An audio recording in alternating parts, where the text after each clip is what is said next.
welcome to the Rink Hockey Podcast's first ever episode. Starting up a new podcast that will be all things hockey with some sprinkled in dedicated areas to the Montreal Canadiens, since that's the majority of us and my favorite hockey team. If you enjoy what you hear, like, subscribe, and share. It's free and greatly appreciated. You can follow the Rink on social media platforms such as Instagram, TikTok, Facebook, and YouTube for other Habs and hockey content. I am Dante, and today I'm here with my two friends, Jordan and Donny.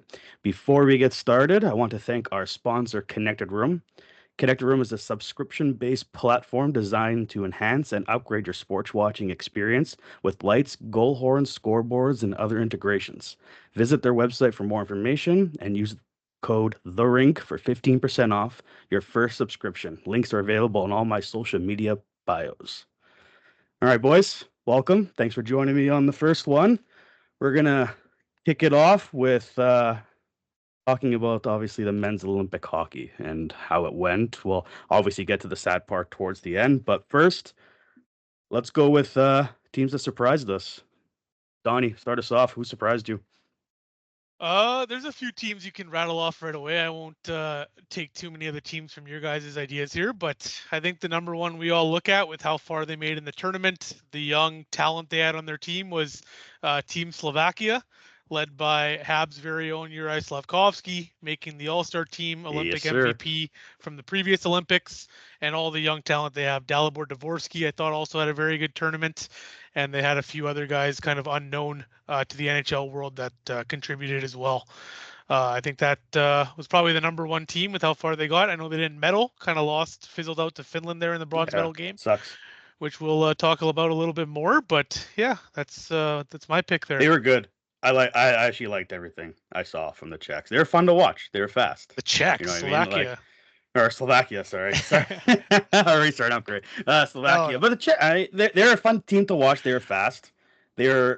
Slavkovsky was always in on everything. I wish he played like that 24/7 for Montreal, but he had an amazing tournament, in my opinion. Yeah, Jordan? I think the Slovaks are the pretty obvious team that was the most impressive, right? Like they even finished top of their group over a Finland and a Sweden, who were honestly favorites, right? Coming in, they're definitely in the top four for odds to win it. So they definitely surprised me, and they had some guys that I'd never heard of that I thought probably could make a run in the NHL here, honestly. But we'll see if any of them get looks coming out of this. Another team that kind of shocked me though was the Swiss. I thought they played really good. They are hard to play against. They had Finland in a pretty compromised spot for a long time through their quarter game there, and I mean Finland took Canada to the brink. They dominated Slovakia for bronze, so I thought they were really impressive actually. Yeah, I agree. I like this. That was my kind of thought too on what team impressed me the most. Switzerland was a really, really good team in my opinion. The way they played, I don't know what you think about it, Donnie, but they were good. Like, I mean, they obviously didn't medal or get to where they could have been, but I liked what I saw from them. Yeah, and they had their goalkeeper was disgusting. Their Gianni Leonardo. 3 wins, 94.5 save percentage, 1.47 goals against, and 2 shutouts. Shutouts, man.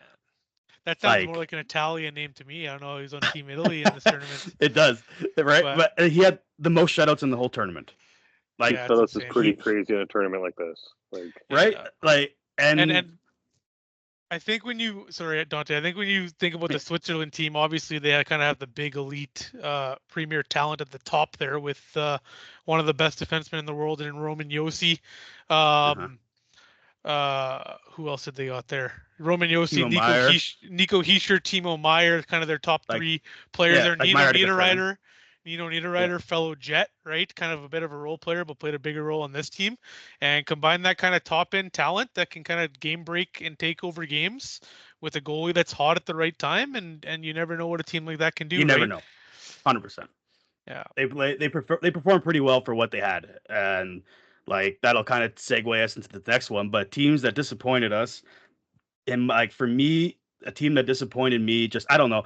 I didn't like what I saw from them at times, but Sweden was a team that kind of disappointed me. They have a lot of firepower on that team, and I was not happy with how they performed at all. Like in the prelims, sure, they finished third based on the tiebreaker system that they have for the Olympics, but I don't know. I didn't see enough from Sweden, in my opinion, Yeah, they to lost. They warrant lost to. like what they should have been. They lost to Yeah. Finland, right? Was that a three-way where Finland? US. Oh yeah. Finland. Finland in the beat. prelims there. Yeah, Finland beat Sweden. Sweden beat Slovakia. Slovakia beat Finland. Yeah, That it was was like kind a of the three-way there. battle in there. Yeah. Yeah. Okay. But I expected more from them, to be honest. Like even when you look at the players on the team, and you look at how they did with everyone else in the top 30 of scoring, there's only two Swedes, two Swedes. Raymond, who was a force, obviously, like he was he was unreal. Nine points in 5 games. But then other than that, it was just you had Zibanejad with him, which was 6 points, I believe, in 5 games. Like I don't know, I expected more out of Sweden. I actually thought Sweden was horribly coached. Like horribly coached. I don't know why they made some weird decisions. Don't go with NHL coaches, but they go with, countrymen that coach over in Europe for the whole season, and then they come and coach the national team that have no relationship with these NHL players. They go out and play Ekman Larson no shifts the first game. He's dressed. He doesn't see the ice. You have a guy like Philip Forsberg, who's probably their best like pure goal scorer, barely seeing time. Like it just makes no sense to me. Then in their most pivotal game, they go out and they get to like play a good game against the States, who showed that they were a good team. Get to a 3-on-3 overtime, and then your best defenseman, Donny, you don't even put him on the ice. Yeah. What are you doing? And they had Gabriel Landeskog out there, who's not known as the fastest or best 3-on-3. No, it's a 3-on-3. Landeskog he shouldn't see the ice 3-on-3. I honestly think I think the Swedes' biggest downfall, especially kind of towards the end of this tournament, was Victor Hedman's health. He played in the first few games in the tournament. Last game he took warm up and got injured in warm up. And they just sat him as a 7th defenseman on the bench. But losing a player like that, like the minutes he would have ate, I think he's fully healthy back in the NHL now. But just losing that kind of impact and leadership, like I get having it on the bench is good, which is one thing Canada didn't have with Crosby. I wish they did. Yeah. But I think Sweden's definitely a disappointing team in this one. Any other thoughts, you guys? Anyone else that really kind of stood out? I mean, other than that, the tournament kind of played out the way I thought it would. But the only other team for me that comes to mind is Germany. Just they got Draisaitl, they got Stützle, they got some top end talent there, and God, were they hard to watch. They just So Slovakia took it to them. Yeah, like Slovakia. I don't know if you guys watched that game there, but that quarterfinal game, Slovakia outskated, outgrinded, outworked every line of that German team. Like I can't remember, but didn't Germany like not score till very late in the game too? Like correct. Didn't they? Yeah, they didn't do anything till like towards the end. You know what I mean? Like I don't know. Yeah, I agree. Germany would be another kind of disappointment for me. I'll throw another team in the mix there. I think this is easy, and we'll talk about them later. Obviously, it's our home country, but Team Canada. I think with the star power and talent they had on this team, anything other than gold was a disappointment. Yeah, they should. It's easy to look at that gold medal game, which we'll talk about more in a little bit here, and be positive with how they really took it to the U.S. But bottom line is results are king in this world nowadays in sports. Yep. And who's going to remember 30 years from now that Canada dominated USA in the Olympics in one game? We might, because we're still stingy and sour about it. Yeah. But all people are going to remember are the gold medals around the Kachucks and the Hughes' necks. And that's all. Moving on to the next one, right? I think to say that they're a disappointing team is kind of crazy. I mean, you're playing for the gold medal. That's where you need to be. If you ain't first, you last, man. That's my mindset, right? They have the opportunity. Yeah. Right, yeah. but you're right. Results gold are what matter. Gold or bust for that team. The thing that was the most disappointing for this team was the path to actually get there. To me, right, like they're dominant in the round robin, and then they take it right to the wire for both games and kind of give you a heart attack. Yeah, that's true.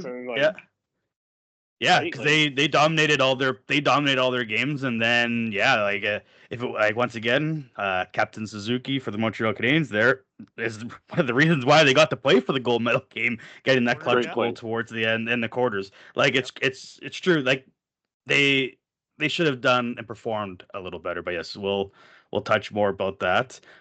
For you guys, MVP the tournament, who you got? Sorry, Dante. One more quick question for you on the teams that Go ahead. disappointed. Yeah. As a very proud Canadian Italian, what was your feedback on Team Italia in the tournament? What were your thoughts? What did you see? All I saw from those guys is good for them for even showing up to games. Like, I mean, I don't know how the group goes. Like, I don't know if the host country can pick what group they're in, but they were in a tough group. I don't know if you could pick your host group. Why the hell are you picking a group with Sweden, Finland, and Slovakia with them? You know what I mean? Like, that's a tough group. Yeah. But I mean, I don't know. There's times I remember talking to you guys or texting you guys at the beginning in the prelim games where I'm like, oh my god, these guys are winning. Like, what was it? They're winning a game for a little bit. They scored first Sweden? or something. Was it Sweden? I think it might have been maybe it was Sweden, something like that. It was shit. But like, yeah. You don't expect much from them, and to be honest, even in soccer world right now, you're not expecting a lot from them. So I think sorry, Jordan, go ahead. To have your biggest rink before building something for the Olympics hold 4,000 people, I think as a team you do pretty good. Like, they did a good job at building that thing right before, and we all know the controversy with that. But that's about it for them. But yeah, I think maybe one day. You were telling me, I believe, that they were really proud of their native Italian players and only took players from leagues surrounding Italy, as opposed to like Italian Canadians who had dual citizenships, right? They could have got more talented players with people that were off Team Canada, Team USA that have Italian heritage and citizenships. Yeah, there's a lot of heritage players, But yeah, they chose to go the other way, which is, I mean, good for them. But I mean, if I was building that team and I need every advantage, if you're like 100th Italian, I'm trying to get you on that team at this point, especially when it's the home country. Have you been to Italy ever? Yeah. Oh boy. Maybe if they spent as much time building that team as they did building that rink, it would have been. Oh my. Yeah, maybe been a better turnout. Well, yeah, probably. Jeez. Who was your guys' MVP of the tournament? I know McDavid, right, was named the actual MVP. Do you guys have someone else? Do you agree? What do you got? Well, he was good. Like, he's the best player in the world. Obviously, it's pretty straightforward to say he was outstanding to watch.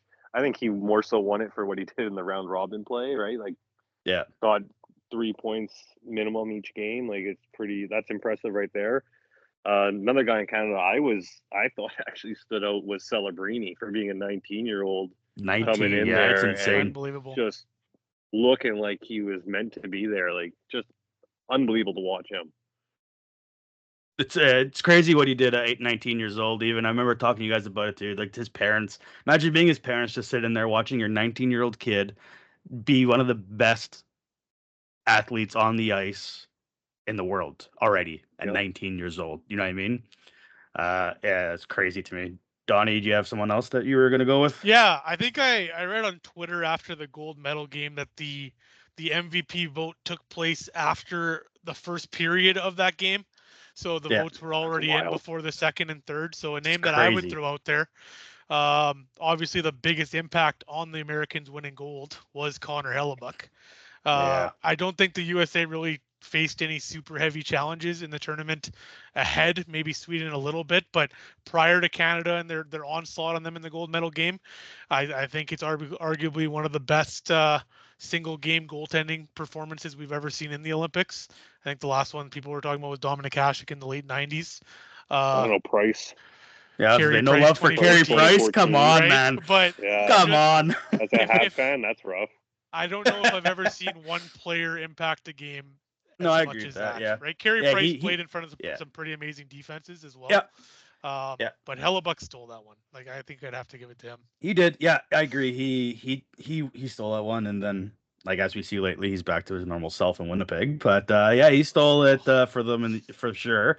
But for me, like, I mean, maybe once again, a little biased because the Habs, but I'm going Slavkovsky. The guy's by himself on that team. Like, honestly, when you watch those games, he's making plays, and there's no one else that's able to keep up with the guy. He was dominant. He had 8 points again, 4 goals, 4 assists. He's most likely, I think, what is it? He's gonna break probably the most goals record. What was the record, Donnie? You remember talking about it there? I think he's like within 3 already of is it well, Marian Hossa was his country's record, but as far as goals by any person individual ever total in the Olympics, I believe he's only like 3 or 4 away already, which is insane Right. as a 21-year-old kid, right? It is insane. So I think he'll probably get it. Like for me, he was, like I said, maybe a little habit bias, but all those guys we mentioned are playing with some pretty elite players, like some pretty elite players. Like McDavid is playing with Celebrini and McKinnon for most of the tournament. He has 13 points. Slavkovsky has 8, and he's like by himself. You know what I mean? So he's playing with me. Oh, come on! Give yourself some credit there. He was pretty dominant, which then segues into our bronze medal game. Thoughts? Finland, Sweden. What do you guys think? How did it go?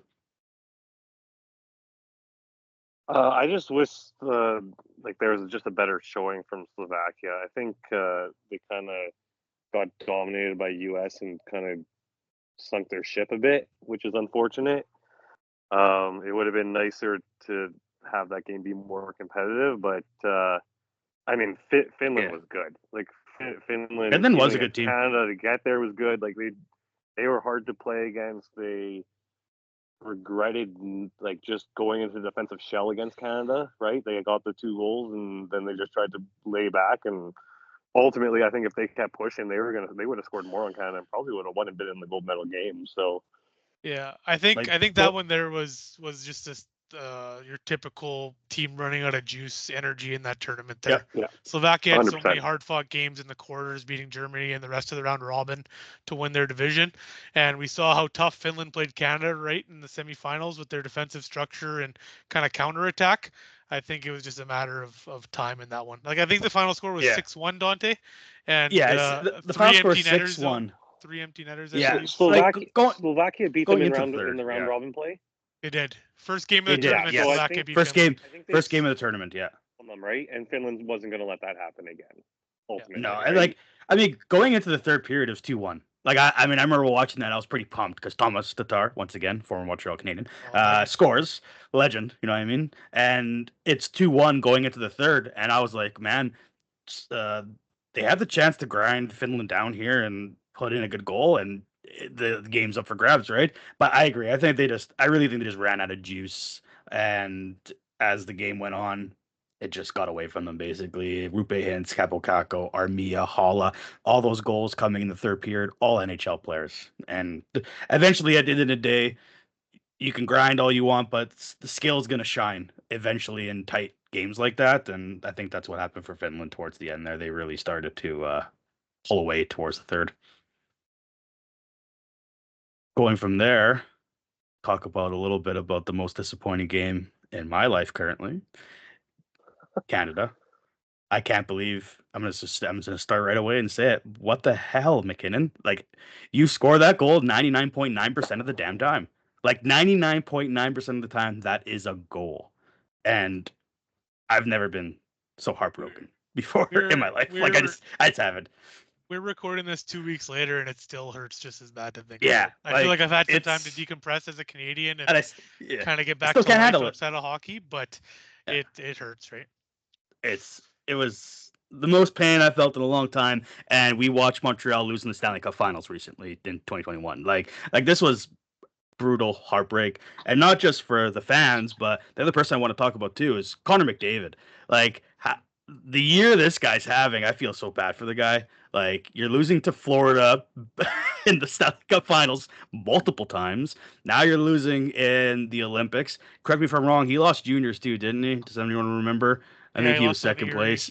Yeah, I think he lost with Erie. Like, the only thing, he's the best player in the world. Don't get me wrong, but I feel for a guy where he's the best player in the world. He knows it. Everyone knows it. But the only thing under his belt right now is what the Four Nations tournament win. You know what I mean? The overtime there, right? So, which you didn't notice the whole game.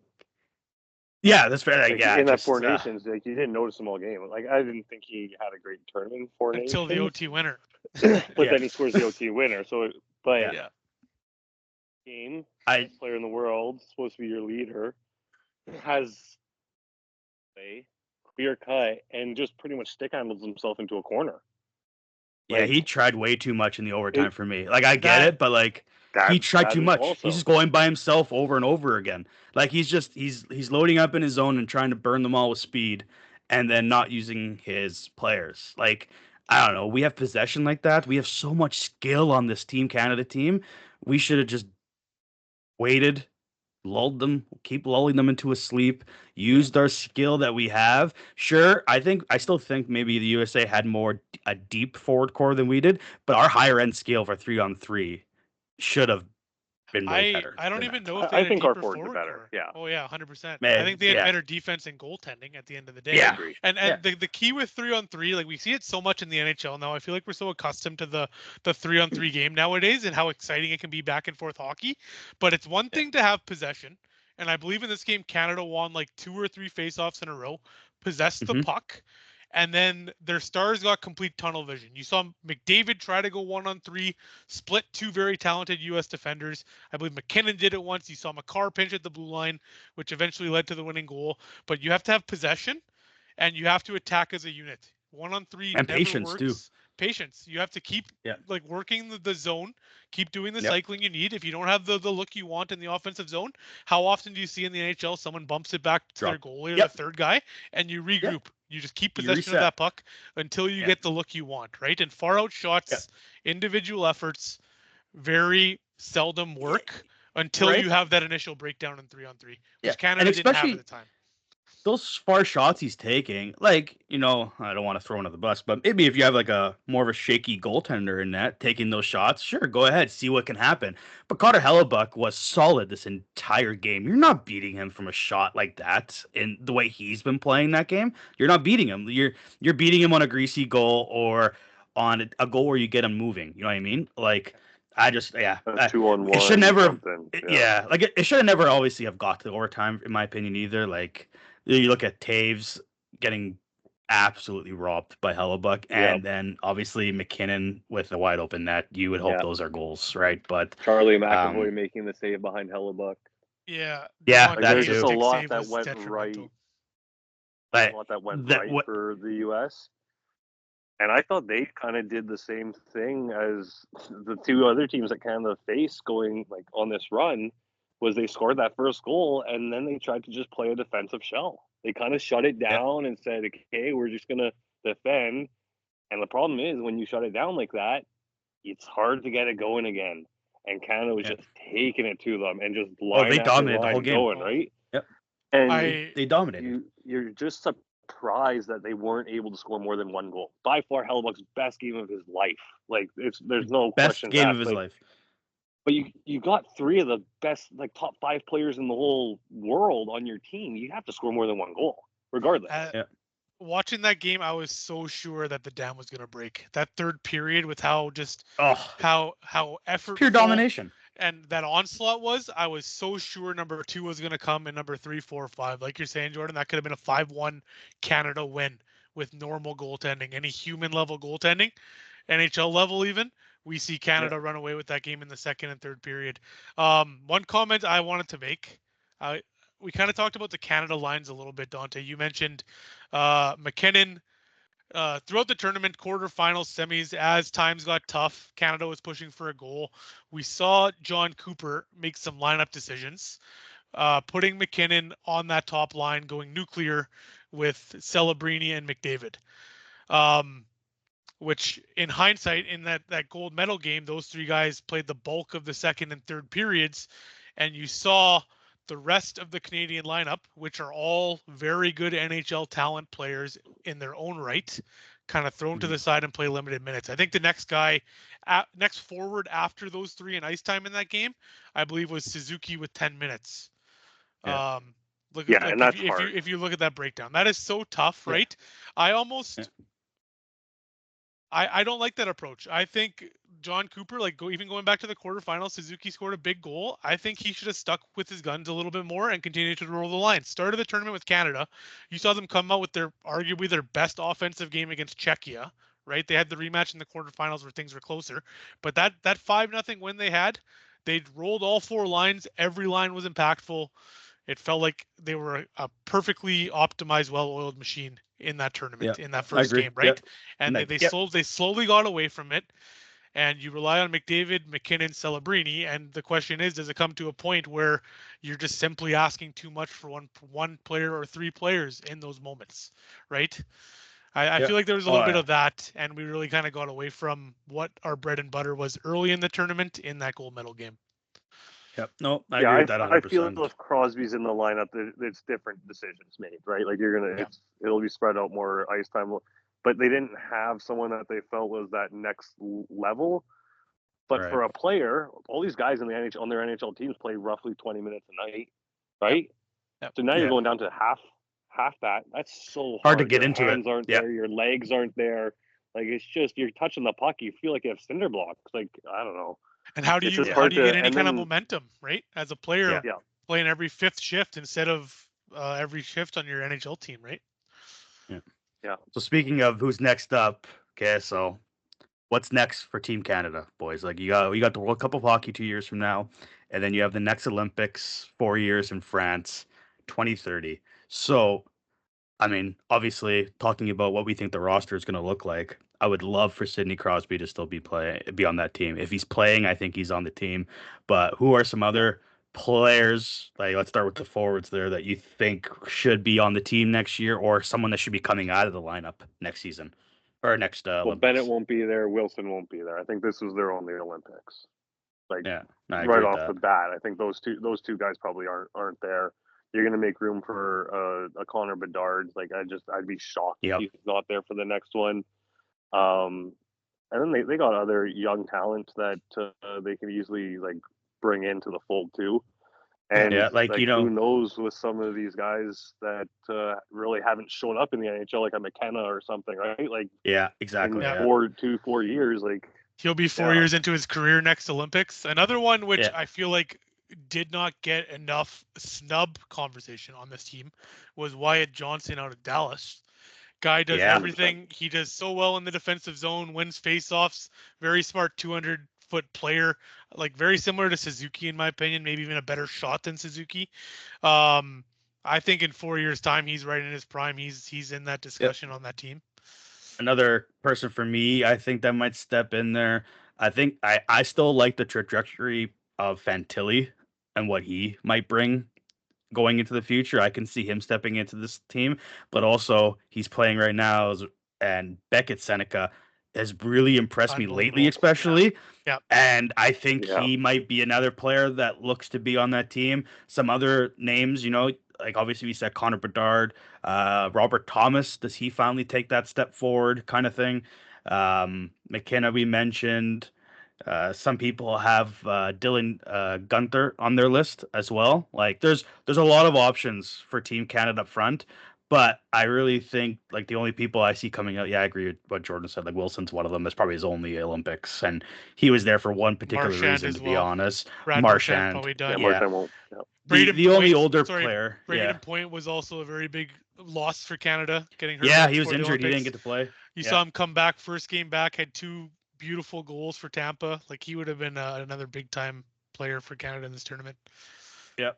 That was honestly probably a big thing for Canada too, though, right? Is injuries through this tournament. Like you look, they lose Morrissey, huge. Yeah, Morrissey's a big loss. That's a big loss. Probably Morrissey hurt the most. Second best defenseman, right? Yeah. You go to a 3-on-3. He's definitely the second guy on the ice behind McCarr. Yeah. Like it gives you another level, and then. I mean, Captain Canada, right? Crosby, you lose Crosby. Those are 2 huge losses, not to mention the guys that got injured before the tournament that weren't able to make this team. Canada had to deal with the most adversity with players missing time, right? Injured. Yeah, I would agree with that. 100%. Yep. And you made the point there, Jordan, on Canada's D. Like, I think the by the gold medal game, the biggest issue that D-Corps had as a whole was their puck moving ability. Kind of felt like Cale Makar, maybe Devon Taves a little bit. I like Thomas Harley's tournament a lot. I will say that as well. But he was good. Canada left very good young offensive puck movers at home. You look at, we talk about Matthew Schaefer, right? 19-year-old. I think Canada wanted to limit the amount of young players they wanted on this team. But with how good Celebrini played, I think any best on best national tournaments anymore, you throw the age restriction out the window. If you think that player is your best chance at winning, you bring him. Matthew Schaefer will 100%. Be on that tournament, and Evan Bouchard is another one. You look at what he does with Edmonton, his connection with McDavid, that he could definitely be at the next tournament, right? See a few of these younger puck movers brought in and kind of contribute. Honestly, man, like we said it a lot, but watching Parayko make a bloody decision with the puck on his stick was painful to watch. He's slow. You could tell there was 3 or 4 times you could tell McDavid is getting frustrated because McDavid likes to do that nice little windup where he'll circle back a little bit into his zone, pick up his speed, and he wants the puck on his stick right away. You gotta hit him. Highly skilled. You have to hit him. He's so skilled. It doesn't matter how close the defense is to him. You still hit him because he'll make the play. He'll get around them. He'll do something with it. And there were so many times where Parayko is just like sitting on his blue line, not moving, and double thinking what he should do, and then it's too late. McDavid gets frustrated. He's circling back around again, and you lose all that. So while I agree with Evan Bouchard, like I'm not a really big fan of how he plays defense, but honestly, our biggest problem, one of the biggest problems for us was getting the puck up the ice and moving it. Like it was a struggle at some points. So like for me, I would love to see Bouchard, Schaefer. Once again, little bias maybe, but even Noah Dobson, he's been really well, doing really well with Montreal, and he's actually pretty solid in his back end as well. He makes smart plays back there. He knows when to kill it. He knows when to move it, all that kind of stuff. And another little question mark around seeing how they go is Owen Power for me too. You never know, he might do really well. And I personally keep Bouchard off the team. Like to me, the style of game Bouchard plays, how it's so riverboat gambler, it's fun to watch. But in a tournament like that where you're playing against top players, right? Like every line's so good, you can't hide him against anyone defensively. No, he has no will to go in the corners and fight for a puck. 100%. You need that. Like Makar goes in the corners, he goes to dirty areas. Morrissey does the same thing. Schaefer actually, as a young, does a good job of rookie, 18-year-old, is more than willing. Like he does it. He definitely puts his nose in there. Bouchard has no interest, and to me, that just takes you off the team. That's a good point. Another two kind of players that we should be looking at if we're looking 4 years out at the next Olympics and kind of the next few drafts, top prospects, Canadian players coming in. I had these on my notes too as well, Dante here, but Keaton Verhoff, that was one who played a very big role on Team Canada's World Junior team this year, expected to be a top 3 to 4 pick in this draft. And then I think the following draft is Landon DuPont. Is right now he's slated to be the number 1 pick in the draft after that. So if we're looking 4 years out, those guys will be in kind of some their options. 3rd or 4th year in the NHL. They could be some real options. Yeah, I mean, hey,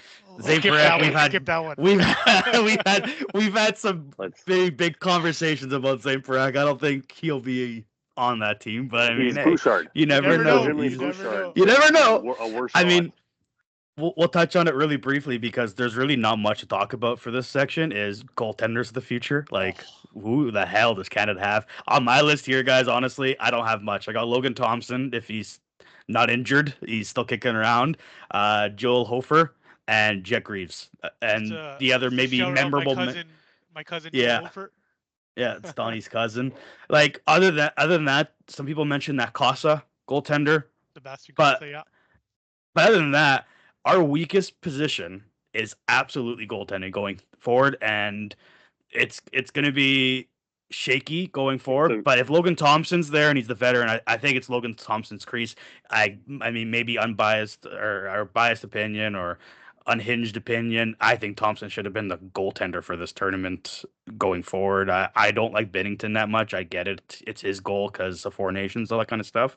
But in my opinion, that gold medal game, Should we have won? Yes, but he let in some weak goals. Like that overtime goal too goes right through his 5-hole. Like I would like some bigger saves from the guy. He makes some big saves. Don't get me wrong. He did make some big saves in that gold medal game, but he wasn't it for me. I'm not a big fan of Binnington to begin with, but I'm going not a forward, fan. I'm I don't know what sorry. else we have. Yeah, I'm go not ahead. a fan of any goalie that makes huge saves but then lets in ones that he should routinely save.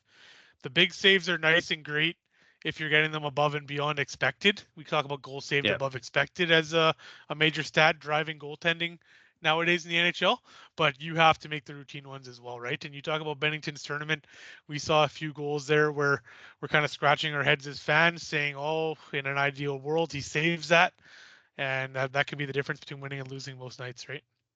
Yeah, no, agreed. Yeah, I mean, I'm 100%. not a huge fan of a goalie that wants to go into the corner and throw a blocker shot over making a save, or try and start something after a TV timeout over, actually playing the position. So Yeah, I just that's think, fair. I mean, you didn't see it in the Olympics, obviously, but I don't have time for guys like that. I just think it's too much of a roll of the dice. So he's never been a huge fan for me, but yeah, I understand why he was That's fair. the pick. He plays big in big games, but going forward, I don't think he'll be there for the next one. Nope.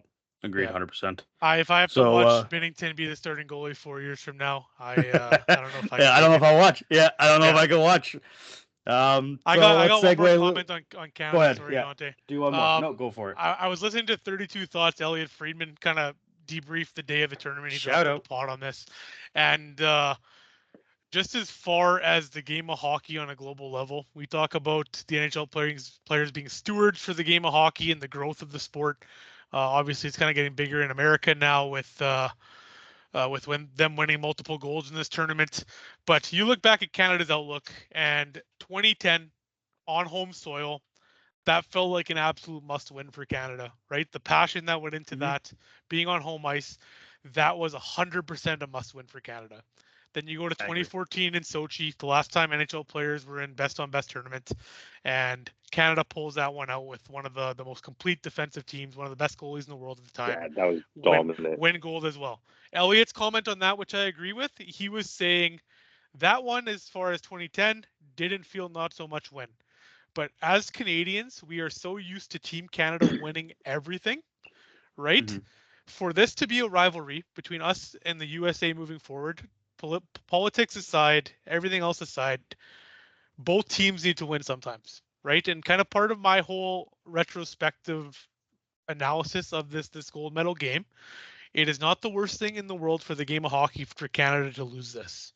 We're going to go back to the drawing board. We're going to go back to the next World Cup of hockey and prep for the next Olympics and take our game back, right? We can feel positive about what Canada did in the gold medal game and how well they played and the domination they did. But for the overall game, and we talk about outreach and the growth of the game, USA winning this Olympics is the furthest thing from the worst. And you look at how good all these other hockey countries have become.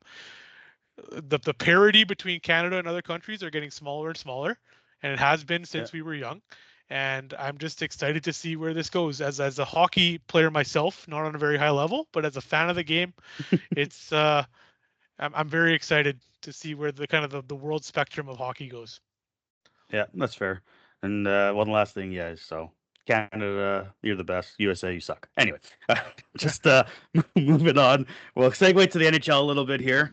Well, let's touch briefly about the trade deadline. We can go into more depth closer to. We'll probably have another episode closer to the trade deadline, or even one after the trade deadline, going over some stuff. So let's go over trade deadline's March 6th. Let's go over quickly who we think are in some positions to be buyers, who we think are in position to be sellers. You know, there's some weird teams this year. Not weird. There's some teams that have pushed and are in the playoffs this year, and there are some teams that are missing, which we've been accustomed to making the playoffs for a while, whether it's injuries or other reasons. So bubble teams that are in the playoff hunts. Who did you guys not expect that's currently in the playoffs or trying to get into the playoffs that should have been there, kind of thing, if that makes sense? What do you think, Donny? Start with you. Maybe I'll start with Jordan. I'll give him the bulk of the litter to pick from. Okay, all right. Jordan? Eastern Conference yeah, the ones that stick out easy in the Eastern Conference, Buffalo, which I'm more than happy to see them go on this crazy run that they've been It's on about damn recently. time. Insane. It's about damn time. It's about time. Like, good for them. It's been so long without them. They're fun. They're young too, and I mean, not to cut you off, Jordan, but I thought for sure they would be another seller this year, and I mean, why sell? They're probably going to be a team that might add something, if anything. They scare me as a Habs fan, man. Yep. Lining up in the playoffs. They're the big, team is they're fun. Complete. They have a they're good goalie. Huge. Yeah. They're a huge team that's fast. Like, I mean, Jordan, you probably haven't watched a lot of Montreal games, but Montreal is a very fast team, and there's been a lot of games where Montreal has outskated teams, and that's how they've won. And then they play Buffalo, and Buffalo not only outskates them, which is something you don't see often, but they're hitting. They're huge. They're massive.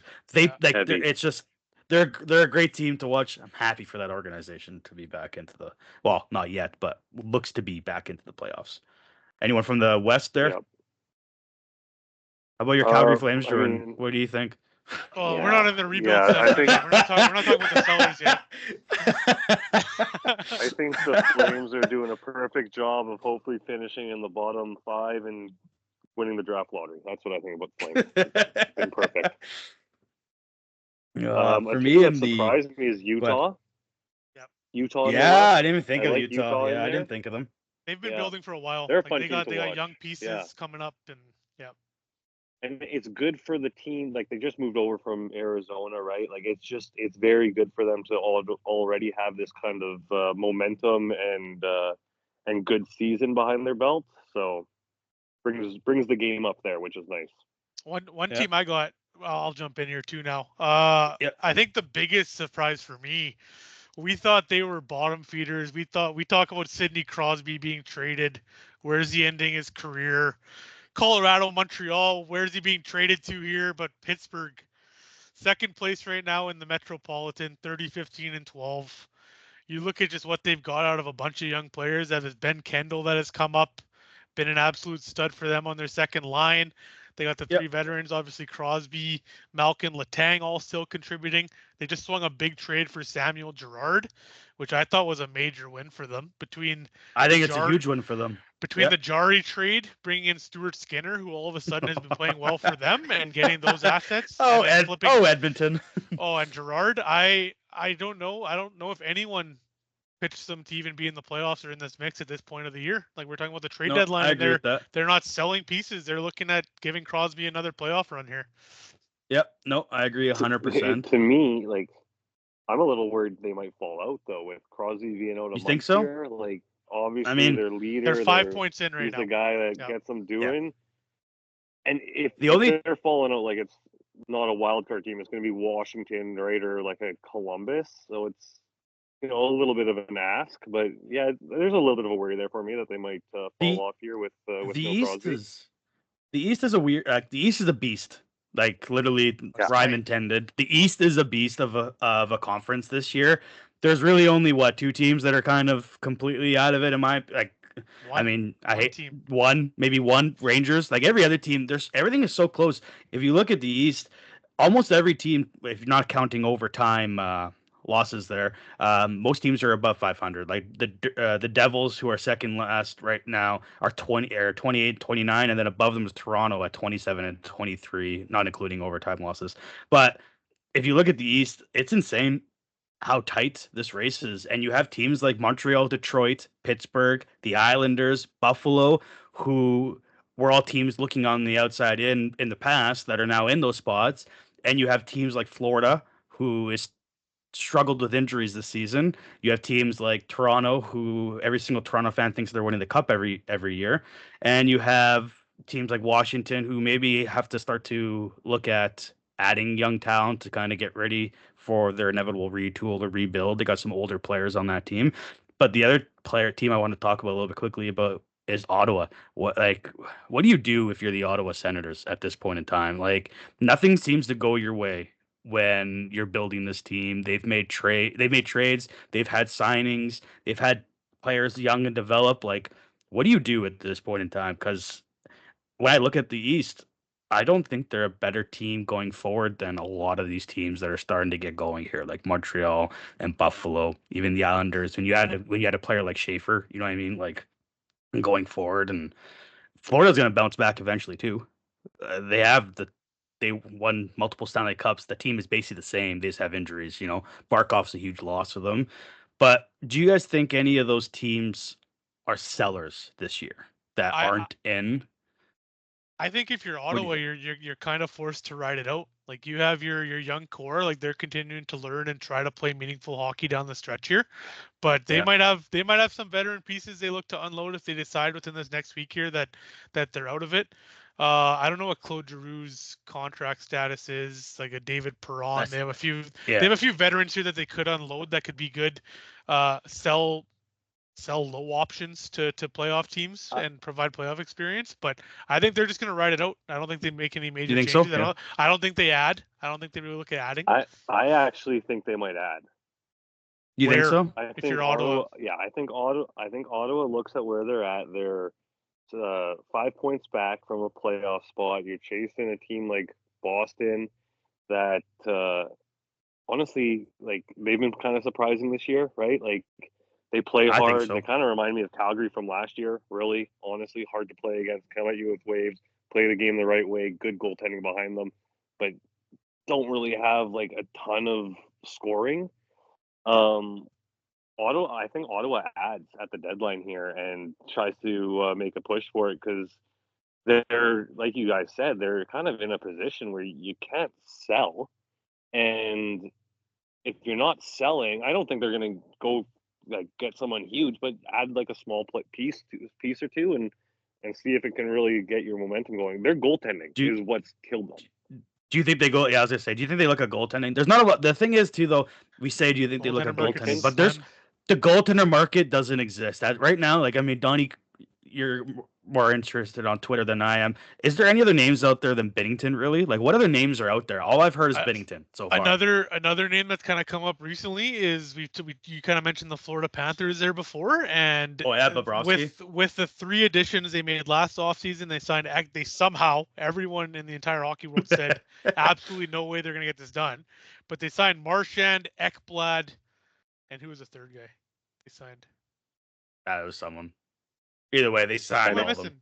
Bennett. Bennett. That's it. They lock all 3 of those into long-term deals to add to their core. Everyone's saying now Bobrovsky's the exact same age as Marchand, 36 going on 37. One of the best goalies in the world, won you back-to-back cups.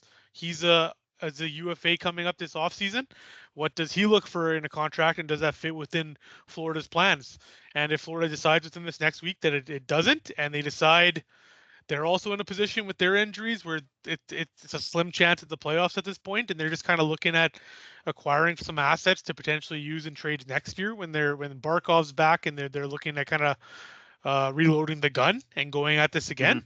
Bobrovsky's one that, like, there's a few teams we talk about having goaltending issues that are right in the thick of the playoff race, that if you can pony up the assets and work out a deal with them for a mid-year deal moving forward here, that's a very good goalie to add. I don't think Bobrovsky was in anyone's radar a few weeks ago. If he's being moved, he has to be number 1 on the trade list. That overall, he's the biggest fish out there. He has to be, like, proven success in the playoffs the last 2 years, 3 years. It's just he has to be the number 1 target of a lot of teams because goaltending in the league this year has been so bad. It's down. Statistically, it's down. Yeah. If you're talking about, like, the trade list and stuff like that, I agree. If he's up there, he should be on top of it. But some names that obviously just keep on coming up right now. Jordan Kadri from your Flames there. Trocheck's names keeps coming up. Everyone knows the drama with Hamilton this season. Does he get moved? Does he not? We know he's not happy over there, and the team is looking to get rid of him. But we were talking about it a little bit earlier, but it seems like there's a trade in place for Tyler Myers already. They're just waiting for maybe, I think it was Elliot that was saying, they're waiting for Myers to make a decision on if he wants to go. I believe that's to Detroit, correct? It sounds like that one is kind of family quality of life driven. Like Myers wants to make sure the place he's going is long-term good for his family. family and everything. So you have to respect when a player does that, right? Yeah, 100%. I heard Myers wanted to stay close to Vancouver because his family wouldn't be coming with him for the for the remainder of the season. So I heard he wanted to stay close to Vancouver. Detroit's not that. Detroit right? is not. So no. So now it's having that talk, and I mean it's a good ad for Detroit, and you're going to a pretty solid team, young, fun, finally taking that step, right? Yeah. Like, I don't know. There's some interesting names out there right now, and I think we were talking about earlier. I think I can't remember who reported it, but they said right now there's more sellers than there are buyers in the league right now. Initially, so there's a lot more sellers. Tied to that there, Dante, like initially a few weeks ago, if you were talking, I'm not talking because I'm not an insider. I get it from Elliot Friedman and whoever else here. But the legend Friedman. But the word on the street was there were so many teams in the playoff mix. We talk about how many teams that were outside of the playoffs for multiple games over 500, thinking they're playing good hockey as a team. There were so many teams in the playoff mix only a few weeks ago, even that there were so many.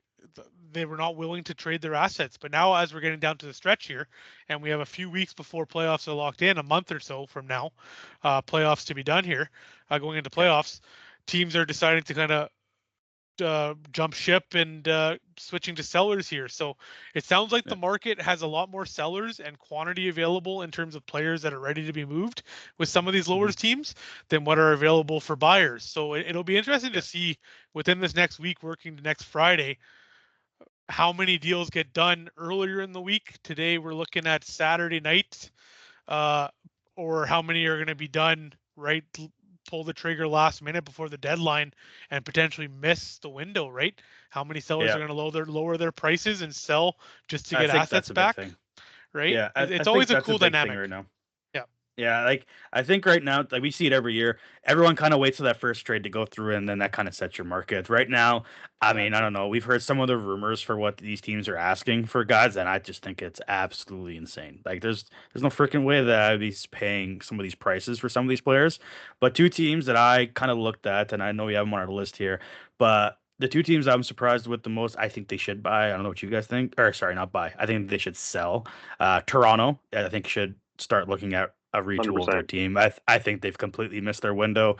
I think that they're on a downward spiral with too many big contracts on their team and not enough actual girth built around it.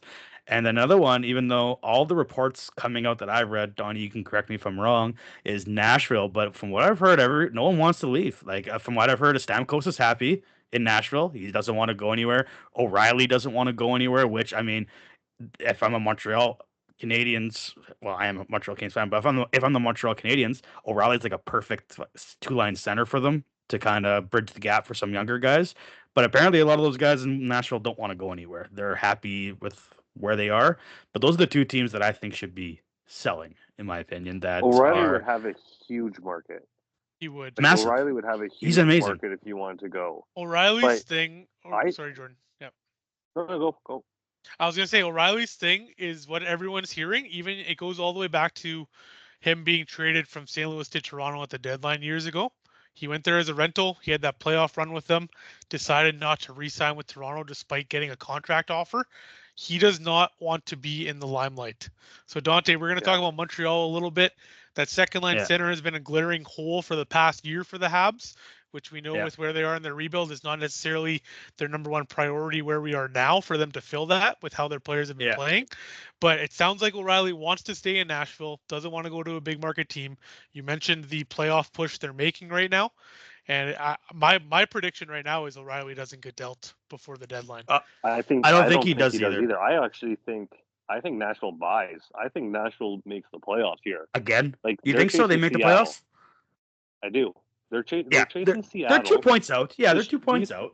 You think Seattle's a better team than Nashville? Absolutely not. I don't. No, I don't think so at all. Goaltending. They have the better forwards. Like they have Josi, who's a better defenseman than anyone in Seattle. Like Nashville is going to be going in here and trying to add, I think, to try and make this push. To go on to that, like a dark horse, in my opinion, unpopular opinion. I don't think Nashville makes it. I don't think Seattle does either. I think the surprising young San Jose Sharks add something at the deadline here. I think San Jose adds something that no one's thinking about. They have a ton of assets in that organization right now. And I think they might add something and push for that last playoff spot. They're at 58 points. Seattle holds it at 63. But San Jose, Celebrini has just been an absolute phenom this year. I think that they're going to add some pieces onto that team to push for a spot here. But I think they're going to be smart about what they add. They're not going to add like the older rental guys. They're going to add guys that can contribute for a couple years. That's an interesting point, Dante, because San Jose is a very intriguing team to me right now. I don't know if they add. I think they love the growth Celebrini's making, and their young players, and their future is very exciting. They have a solid goalie in Askarov and some good defensive pieces. A report that came out yesterday was if San Jose falls out of this, they just acquired Kiefer Sherwood. I believe they signed him to an extension. I believe this reporter was Peng from San Jose. He's a local reporter from San Jose, and he's reporting if San Jose falls out of this within the next week, they could flip Kiefer Sherwood to a playoff team. You think about how many teams that were in the Kiefer Sherwood market, the sandpaper he brings. I think there'd be 5 or 6 teams that they could get close to, if not even more value than what they acquired him for within this next week here. I agree. Yeah, I agree. Sherwood's a guy that any playoff team wants. You want him on your team. Yeah, he's a playoff. He is one of those guys in playoffs that will log a lot of minutes. He is a hitting machine. I mean, if you have a fantasy league that tracks hits as points, Sherwood is one of the best players for fantasy just because of his hitting category. Do you guys think he uses a Sherwood stick, or do you think he's a Bauer guy? I wonder. Definitely Warrior. TID. Warrior, yeah. Warrior. Go ahead, Jordan. I think Jordan froze there. There you go. Start over, Jordan. You froze. Yeah. We'll edit that out. Sorry about that. If you're talking about San Jose and they're adding, I think it's going to be someone that's not a big name, more of a cost control guy that probably has a year or so left on his deal. I can really see them being in on Blake Coleman from Calgary. Yeah. Just a solid third line winger, can penalty kill, can win some faceoffs for you if you need it. Like, he just plays the game the right way. I can see them in on a guy like that. Blake Coleman's name is out there a lot. Lesser Sherwood, right? If they flip Sherwood and bring someone else in. Yeah. Another team, Dante, going back, you brought up Toronto before Nashville. Part of what Elliot Friedman, I've kind of shouted him out a few times in this podcast already here, but he was reporting that Toronto within this next week, they're starting to expand their conversations on who's available in their market here. So originally, the big one we've all heard about over the last month with Bobby McMahon, a good kind of middle six winger, can score, puts up points. He's still 50-50 on if the Leafs re-sign him to kind of a middle of the run deal or move him. Another one that's gaining traction is Oliver Ekman-Larsson. He's been linked to the Oilers recently. Oilers want to add a right-hand defenseman, someone who can play the right side. Prior to their playoff push here, we know how bad that goaltender Jari move has worked out to them so far. They need to find a way to shore up that lineup. With McDavid taking that pay cut within the last few years, and they need to improve their team and give them the best shot at winning a cup on this deal. But aside from that, Toronto's starting to talk about even moving players with term. I don't know where that team goes, man. They have core players. They have Austin Matthews, Nylander, Tavares locked in, but it feels like their identity is completely lost, and they need to just look at some big things. Does Toronto, to you, feel a lot like the Jets, whereas they lost a guy in the off season and they didn't think it was going to be that big of a loss? Now, granted, Toronto went and tried to add guys, but it was just a lot of slow guys, and it hasn't worked out. Yeah. They got older and slower. Yeah. Decided to not add anyone and just thought it was fine. No, they did. But they added they had a Taves. They legend. Okay, let's give him a shout out. Jonathan Taves and Nyquist and anyone that you can think of that's old and slow, they added to their roster. Like we're talking. Well, we'll talk about it briefly, but like Ehlers' money. No, they didn't. And we're talking about Toronto and how I do think the Jets are just like Toronto. I think those are two completely lost franchises, in my opinion. Yeah. I think that they don't know what their identity is right now. Exactly. They have the Jets, for example, they have star players in their lineup. They have Scheifele, they have Connor, they have Morrissey, they have Hellebuck. All guys we talked about previous, like Morrissey and Hellebuck, we talked about previously being huge factors in the Olympics. But that team just doesn't have anything else, in my opinion, other than even. I mean, I love Lowry. I think he's the perfect third line center for any team. Yeah, but they're playing him on the second line. But yeah, like because the Jets need. Yeah, like the Jets for the last I don't know how many years we've talked about it. They've needed a second line center, and every single year they spend large assets on getting someone that can be a second line center. Not is, but can be. We don't know. Yeah. We're just gonna hope that we can put him in the lineup there and try. I think the Jets, we talked about it before, they had their window, it's gone. The window is gone. And I'm still a firm believer that instead of signing a lot of these players to longer term deals, they should have either moved them and did a retool or perhaps go after some bigger names. I know it's harder because it's Winnipeg, but at this point, where do you go? I don't think their window's gone because they have Hellebuck, right? Like you have a top end goalie, your window shouldn't be shut, but they definitely need to look in the mirror and make some of the real good moves. Yesterday. I think their Jets are somewhere between what they were last year and this year, which is a wild card team. Yeah. They're a wild card team. That's what they are. Yeah. They overachieved last year. I think we all know that. Massively overachieved, yes. The biggest problem is Cheveldayoff will never go all in. He'll never make the moves and spend the money to put them in the right position to honestly compete. He doesn't go out and sign free agents that cost a lot of money. I think maybe there's something to do with them not wanting to come here, but I think that's overblown too. I think money, he's going to come. I will say one thing on that. I think the biggest elephant in the room with the Jets organization is, to your point, Jordan, Winnipeg is an undesirable location to a lot of NHL players. We look at the weather, we look at the lifestyle, we look at the cost of living, no tax states versus tax states. A team like the Winnipeg Jets are very dependent on drafting and developing the right type of character player to build and open their window as an organization. They got Scheifele locked into a long-term deal, Connor, Hellebuck. They got these core star players that are willing to compete and sign in long-term here and live here. But now you're at a point with Cheveldayoff where I think if you're Cheveldayoff, you have to admit your strategy this year didn't work. You need to cut ties with anyone not part of your long-term plan of where you see this team going. To your point, Jordan, with Hellebuck in net, I don't think your window's ever closed. But the players they brought in this year clearly did not work, and they need to find a way to inject this team with youth. One player, I will kind of change directions here a little bit, but we were just looking at the trade tracker board, Dante, and I believe Shane Wright is number 10 on that board. You look at Seattle, we talked about them being in that number 8 seed in the West right now, potentially looking at retooling their lineup a little bit and looking at kind of a top 6 scorer. That could potentially be a very good young center that you can learn and grow into that second line center role behind Scheifele long term, right? Perfetti clearly hasn't filled that hole till 100%. Now. Does a Perfetti Shane Wright deal make sense? But here's my issues. Plus minus. So here's my issue with Winnipeg. Cheveldayoff's never going to do that. And here's my issue coming into this trade deadline and selling. He's going to move one player. He's going to move Stanley, and that's it. He should be moving. Yeah. He should be moving DeMello. He should be moving guys on the forward. He should be moving Niederreiter. But he's not going to. He's going to sign someone. He's going to add one way or another. That's their biggest problem. Yeah. And you know what? Back to I'm going to say two things about Winnipeg. One thing is I think the undesirable location, it might be a factor for some players, but I think it's completely overblown a lot too for some other situations. Yeah. There are many cities that are undesirable to be in that are similar that people go to.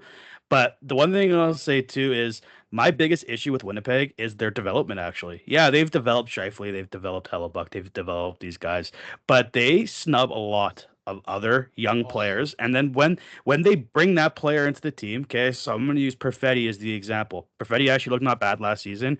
He struggles this year, and immediately he's in trade talks. Immediately. Not even hey, we'll see how he does next year. The guy is playing, with no offense, Jonathan Toews, who hasn't played hockey in years, and his speed is just not there. We've watched him play.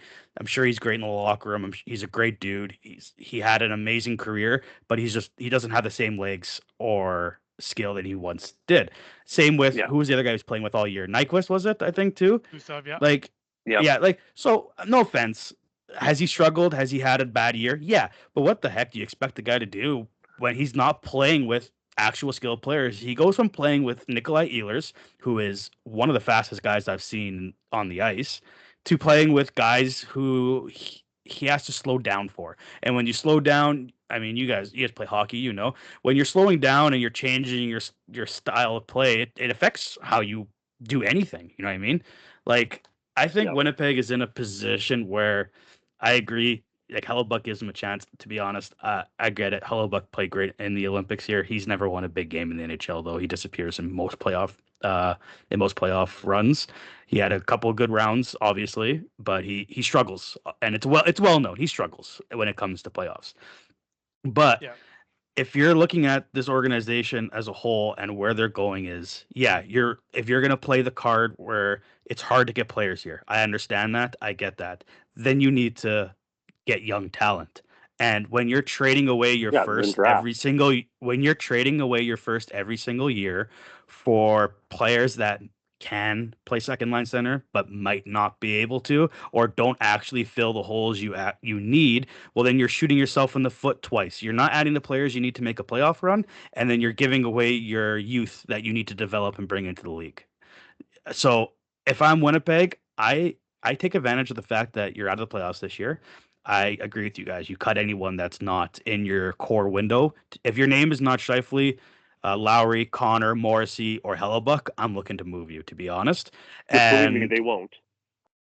Yeah, well, exactly. That's the other problem. But that's what I'd be looking to do. And like I said, like Donovan, I agree with you too. Like, if you can get a Shane Wright in this deal, would I move Perfetti for that? Sure. But I also think Perfetti deserved a better chance to play with some skill rather than what he played with, kind of per se this year. So, like, when I look at Winnipeg, that's why I call him a lost team, because we know Chevy, he's not going to go all in either way. He's going to band-aid the team as much as he can. And we've heard him say it so many times. Well, we won the President's Trophy recently. Well, we are one of the top teams in the league. We made the playoffs, and then we got eliminated by a good team. We've heard it so many times. So anytime these guys have any little bit of success, he'll hold on to that. You know what I mean? And he won't go either way with the franchise. And I just think it's time to bite in the bullet.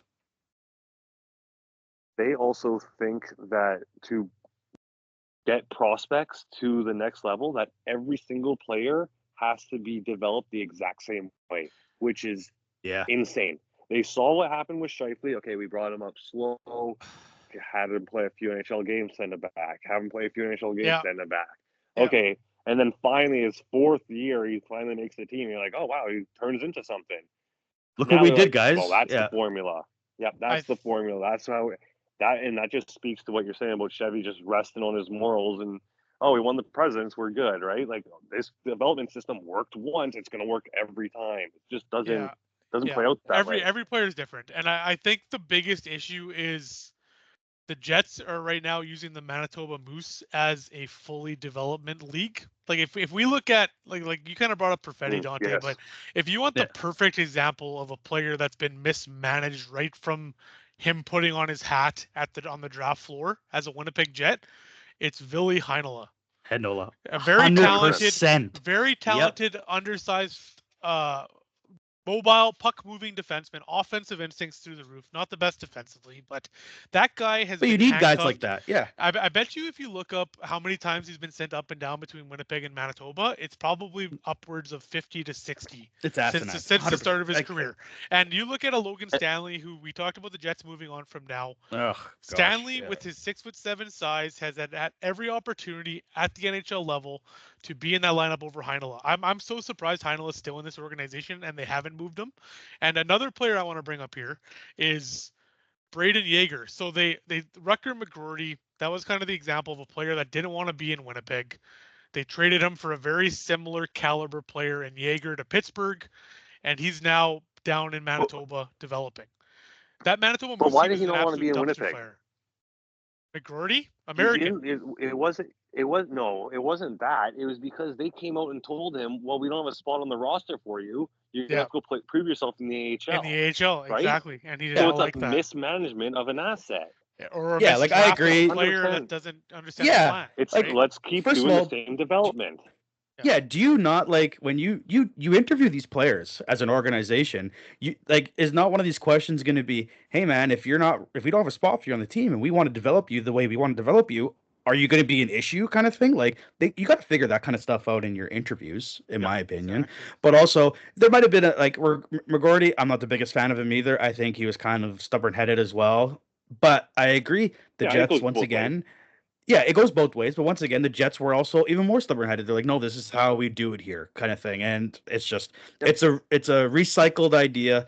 I honestly, just to kind of put a bow on this whole thing for the Jets, I think it's time to move on from Cheveldayoff. I think it's time Let's to stop get talking about this a trash can new of a team. person. I think it's time. Milk. Yeah, like I think it's time for him to go. For him, for some reason, he knows it's almost his time every time, and he fires a coach, and he just saves himself for some reason. Like it's Chipman time for is him loyal, to go. man. Mark Chipman is Yeah. the loyal owner. That's the downfall of the So Jets right now. we kind of talked about already a little bit of our playoff bubbles and all that kind of stuff. So I want to do something fun real quick. We're gonna do some predictions for the future. So I'm gonna give you guys a trophy, and I want you to predict who you think has the best shot at getting it this season. So we're gonna start off with Jordan first. Hart Trophy. Who do you think is gonna take it? Wow. I think it's Nate. Like I think McKinnon comes. He's probably pretty pissed about missing that empty net in the gold medal game. He's probably going to go on a tear here, and I think he'll end up winning it. Fair. Donny, what do you think? I'm going to pick a player, but I have an asterisk beside it depending on how another team does. Right now, since I can't pick Nate, I will say Connor McDavid. He's been on a tear. I think the Oilers make it into the playoffs. I think they have another deep playoff run. But if San Jose squeaks into the playoffs and makes any kind of impact, I think you legitimately take a look at Macklin Celebrini. As a 19-year-old kid, we always argue about the Hart Trophy being an award for the best player in the entire league versus most valuable to your team. Every year that's an argument, right? McKinnon gets downvoted because he plays with Makar. Same thing with McDavid with Draisaitl, right? It's hard to see those players as being individual entities, but if San Jose makes the playoffs this year, it's Macklin Celebrini. It's on Macklin Celebrini's back. I don't see any other way. No, I agree with that 100%. I'm gonna go off the board a little bit with mine. I'm gonna say Rasmus Dahlin out of Buffalo. I think every Hab should win every award. Now I'm gonna go with Rasmus Dahlin in Buffalo. No one, and I mean no one, had Buffalo making the playoffs this year. Even the Buffalo fans themselves did not have Buffalo making the playoffs this year.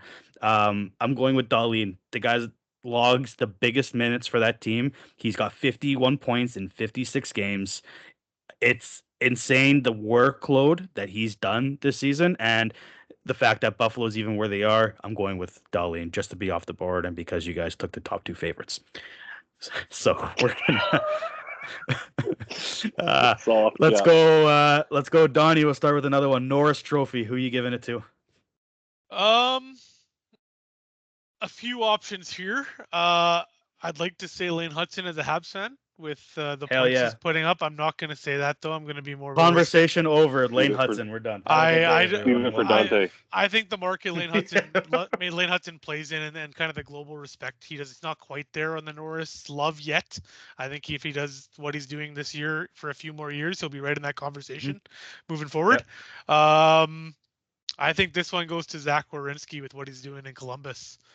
Like we talk about Columbus kind of being in a team that kind of needs to find themselves as an identity as well. Werenski has just been such a steady presence back there night in and night out for that team. And he deserves to be in that conversation with the Makar, the Quinn Hugheses, the Lane Hudsons of the world every year as one of the best defensemen of all time. Nice. But not all time. Not best defenseman in the league. Nope. All time. You said it. You said it all time. All time. No one's better. Clip it. All-time greatest defenseman. Werenski would have been my first pick, 100%. Like he deserves it. I think it's probably his time to win it. The person that I'll pick is, I guess, if you took my guy, I'm gonna go Quinn Hughes. Just with the trade, he comes over. He's kind of made that team pretty unstoppable in Minnesota. The only problem was he might not get the media attention there to get those votes, but I think Quinn Hughes has a chance. Yeah, no, that's a good pick. Especially, I mean, he's going to be a huge asset for Minnesota now that he's there. Like, he already looks disgusting on the power play with Kaprizov and Boldy. Like, Yeah. it's unreal. I'm gonna play this one safer because I went with Dahlin last time. I'm going Makar. It's just an easy one. Do I think he'll actually win it this year? Again, probably not. But Makar's an easy one.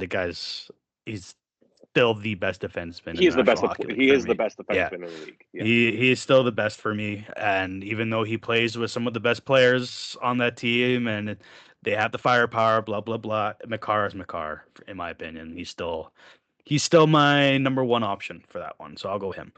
Let's go back to we did Donny Jordan. So Vezina, what do you got? Vezina. Okay. Let's see. So for Vezina, I think I'm gonna. It's honestly it's just a throw up this year because the goalies, there's not a bunch that have stood out. Like maybe Vasilevsky, I guess. There hasn't been a runaway.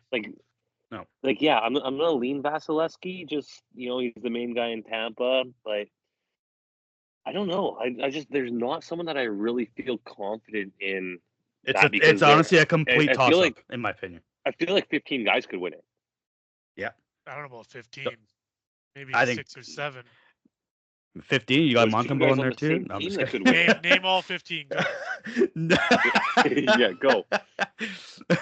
Montembeau, right? Number one goaltender. There he is. Gosh. Donny, he went Vasi. Who do you got? I will throw a dark horse out there. Damn it. You better not take my dark horse. We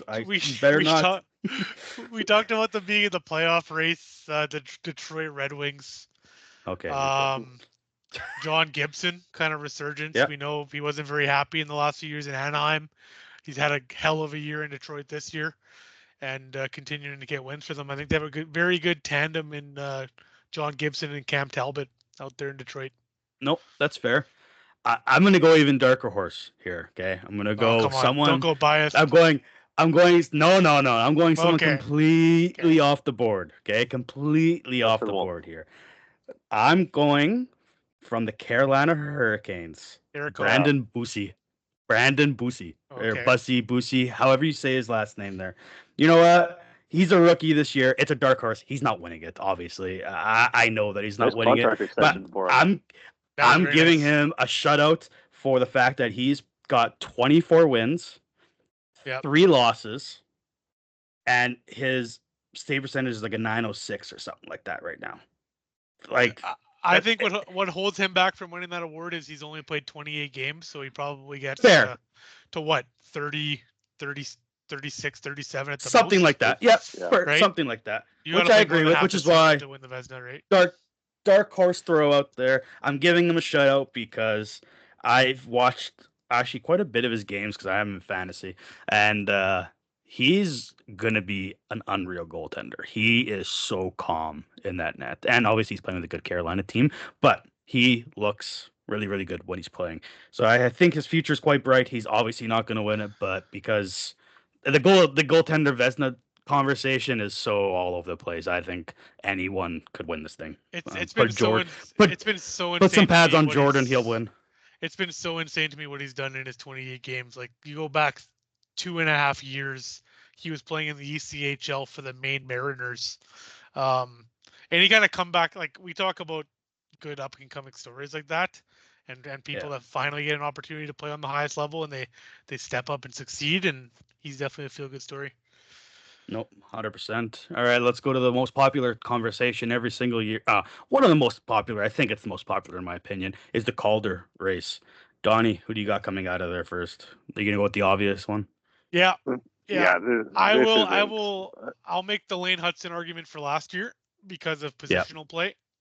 Even though Lane Hudson led all rookies in points as well, I think him playing in the market in Montreal, you naturally had people that were trying to argue against Hudson as the pick. I think he got 95% of the first place votes in the Calder vote last year.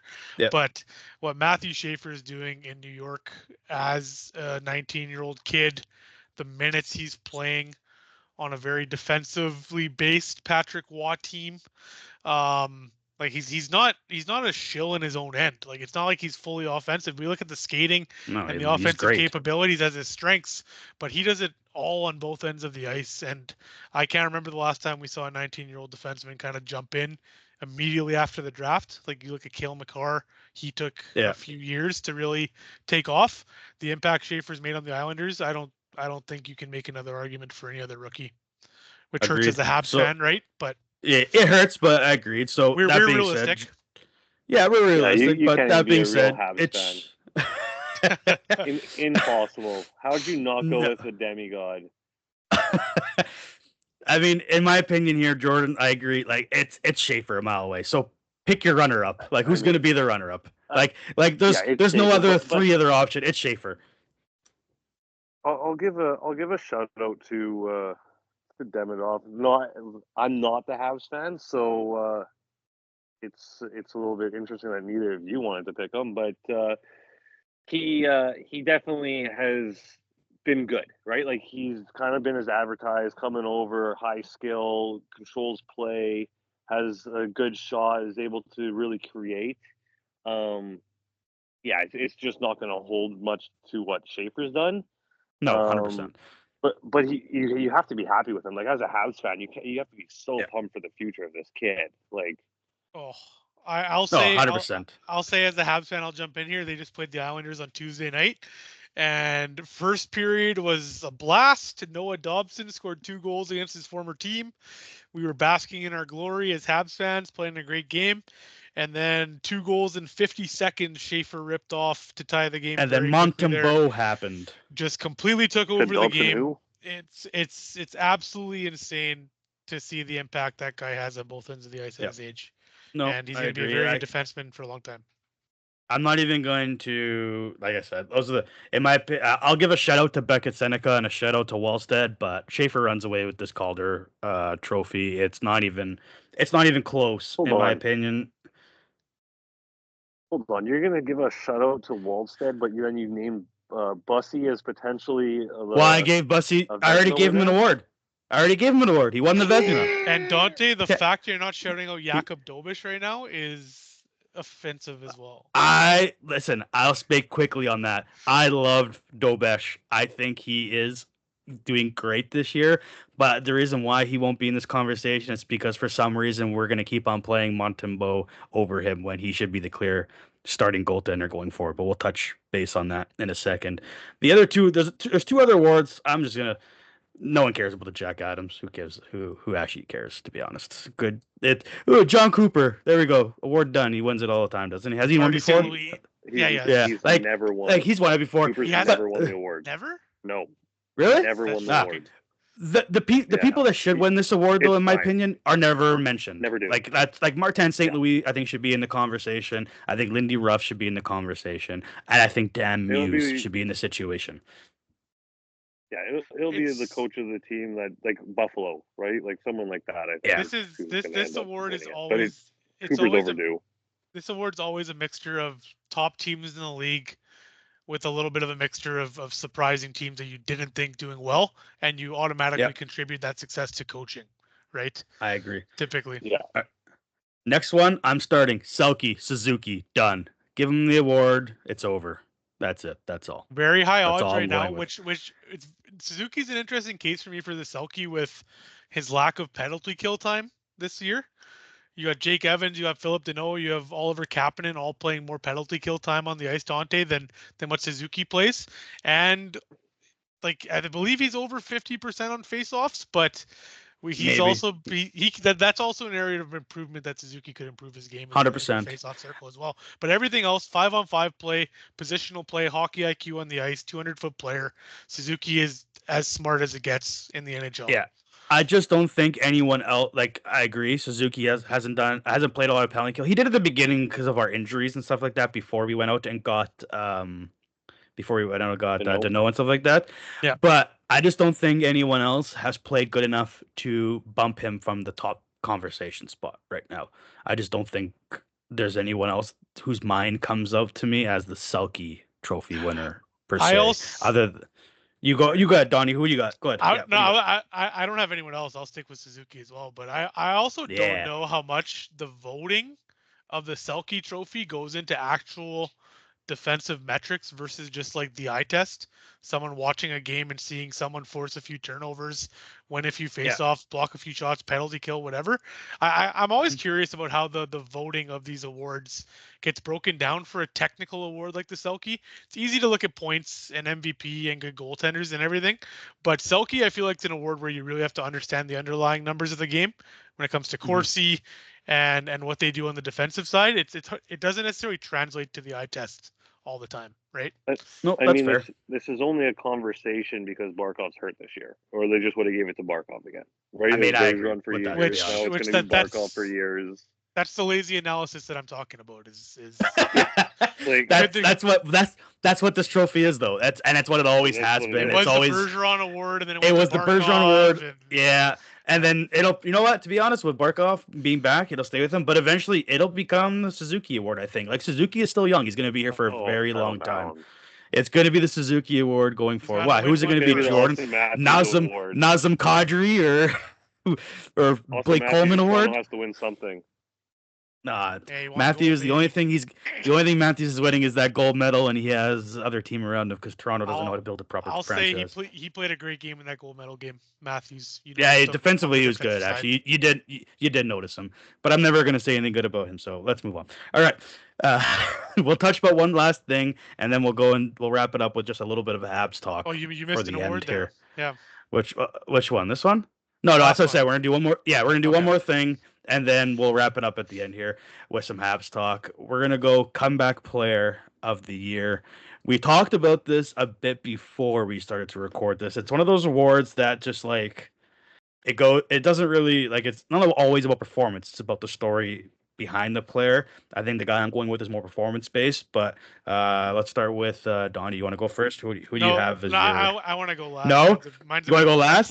Yeah. Okay. I'll go first quickly, and I'll just say his name. I'm gonna go Trevor Zegras, just because this guy has struggled heavily in Anaheim after having that big year, 88 points in 81 games, and ever since that, injuries, down years, like he hadn't had a full season since that time. He had 31 games played with 15 points the year after that, 57 games played with 32 points after that. The trade rumors around this guy were massive the entire time. Anaheim was looking to move him like crazy. Montreal's name was out there.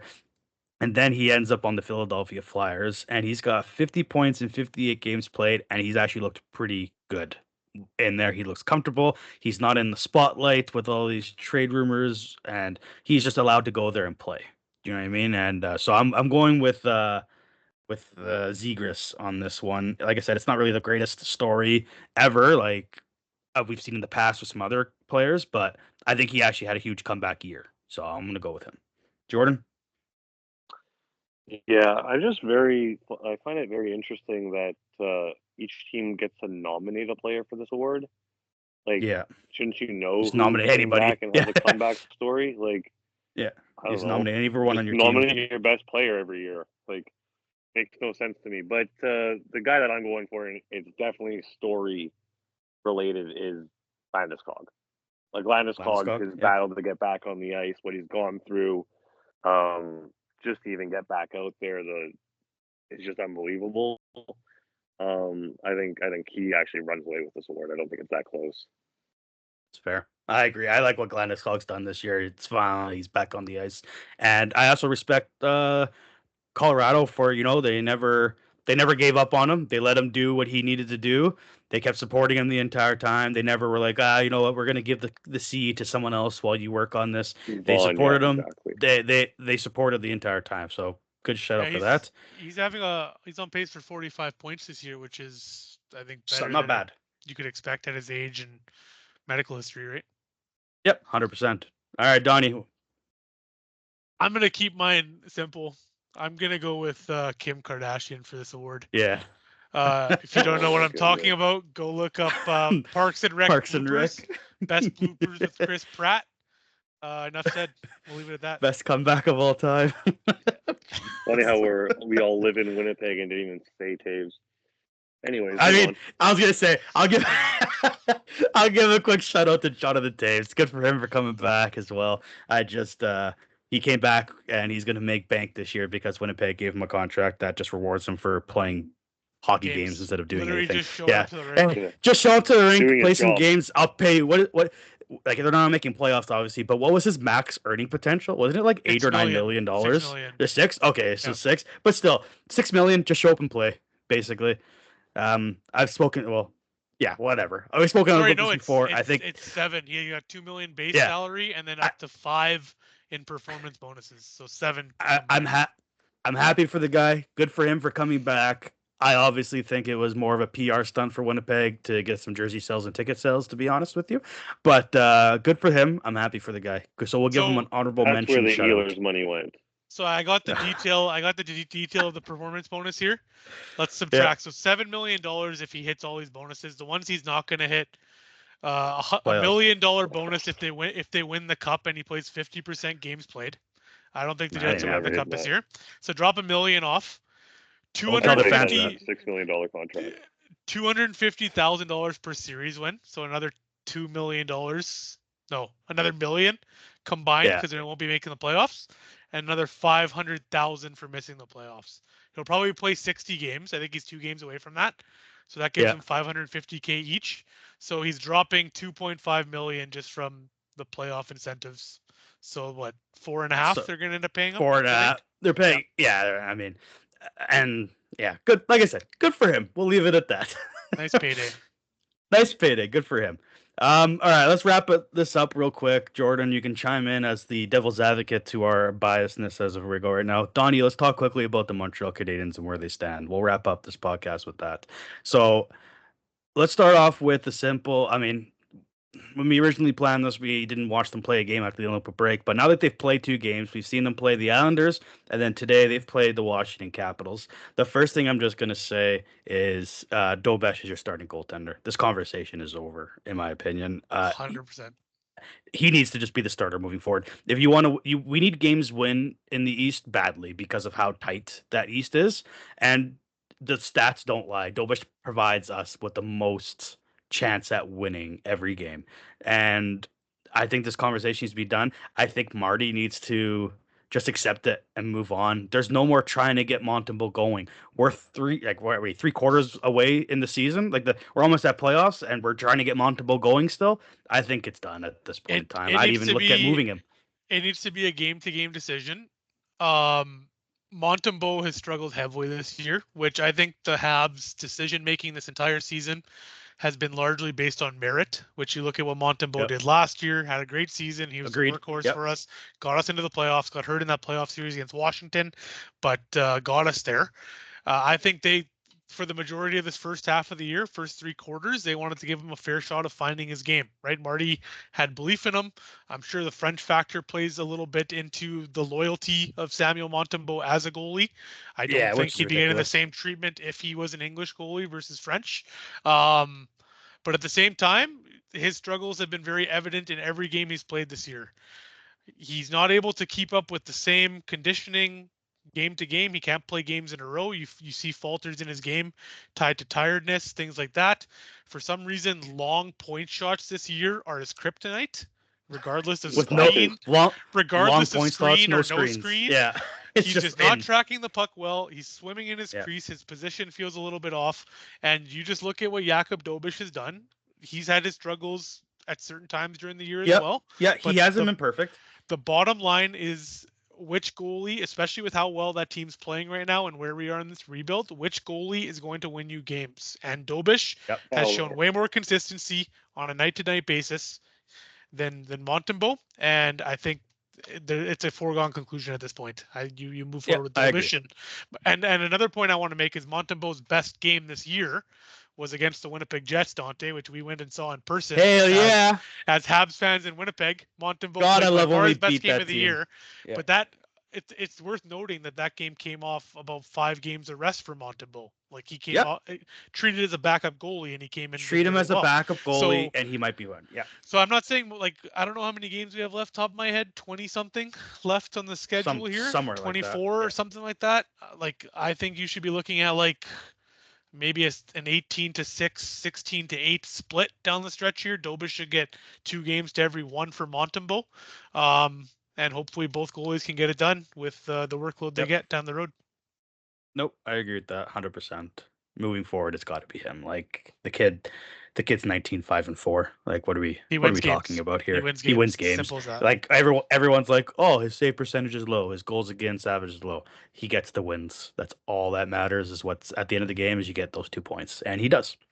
You're kind of talking. I mean, we talk about every single day about this team, and the trade deadline's coming up, and we've been talking about what do they do? Do they stay pat with the roster they have, be patient, and wait for the still amazing prospects we have in the system, like Michael Age and Zarkovsky and maybe Reinbacher as well? Like we still have players coming up. So does Montreal stay pat, or do they make a move? And I think we've talked about this before, and I share the same opinion as you.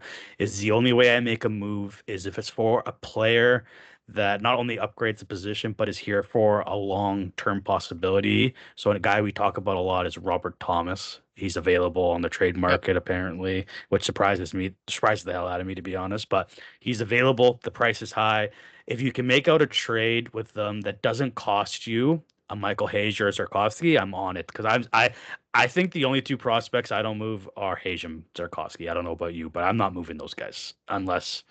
I mean, I don't even know if would you move those guys, Donny, for anybody? Is there a name of them? Like obviously we can make unrealistic comments of, oh, if McDavid was the guy, yeah, okay, we can make unrealistic comments like that, but I don't think I move those guys, which is why I'm okay with staying pat at this point in time. The only thing I would look at moving is moving dead weight on our team that we don't have a future with.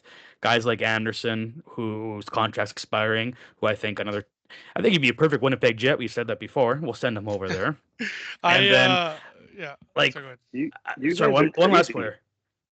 You guys are crazy. You don't think they're making any moves from the deadline? No. I think they make moves. I just don't think they're gonna make a move that's going to like cost them a Zarkovsky or a Hage, like some people are thinking they do.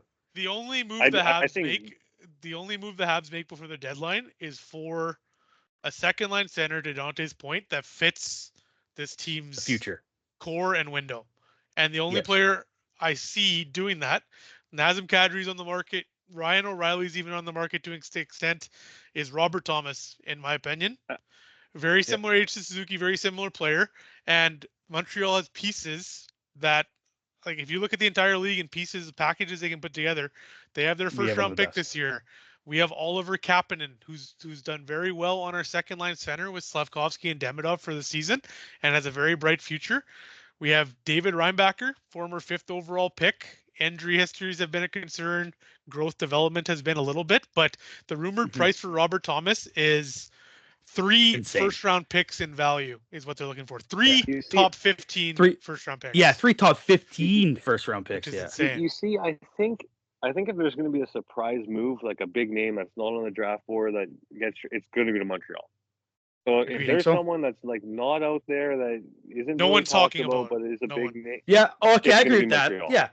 I agree with that statement 100%. What I was saying basically was I just don't think Montreal, I think Hughes and Gorton have built this team so nicely that they just have so many assets at their disposal that they're okay with any situation that happens, though. I think they're okay with any situation. I think they're okay with, if I can't land the right player, it has to be the right player to fit in here. They're not just going to make a move to make a move. It has to be a perfectly fit player. And if it isn't that perfectly fit player, I think they're okay with sitting pat. I think they'll make moves 100%, but I think it's going to be them trying to dump contracts more than trying to add that big name guy. I was just going to say, Dante, I'll jump in here. I'll take a step back a little bit, going back to the lineup. Like, this is the first time all season that Montreal is fully healthy.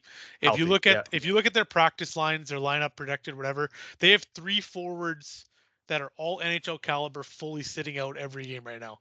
I think tonight's game, we had Bolduc back in the lineup for Texier came out.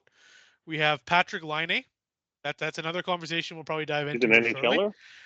Yeah. Settle down. Power Settle down. play NHLer, and then Joe Settle down. Veleno, all three up in the NHL. We have 5 lines of forwards, Dante. So to your point, Yeah. I think they make a move here to straight up unload a body. They will either get draft capital or a piece back that they can potentially flip to improve in future areas. But high level, I'll just say, I want to make this comment as a Habs fan. State of rebuild with where this team is going, Dante. I don't think, like, we had faith in Hughes. We had faith in our drafting and development process. I don't think us as Habs fans ever saw this team progressing to where they are right now and playing this good of hockey under Marty St. Louis this soon in the process. I agree 100%. I think they've shifted from that second line center hole being such a glaring hole for them. We talked about coming into the year, no clue who was going to play there. Kapanen's plugged in. They're getting offense from that line with Demidov and Slavkovsky. I argue it's not even like a long-term need right now. I'd feel totally comfortable going into a playoff series with Oliver Kapanen in my 2-hole. I 100% agree. What I would say the arguable bigger hole, like right now, Slavkovsky's down on a line with Kapanen and Demidov driving that line. That's our young kids line. Kirby Dach, obviously his health isn't crushing, and you still need to add pieces to this team to increase their depth.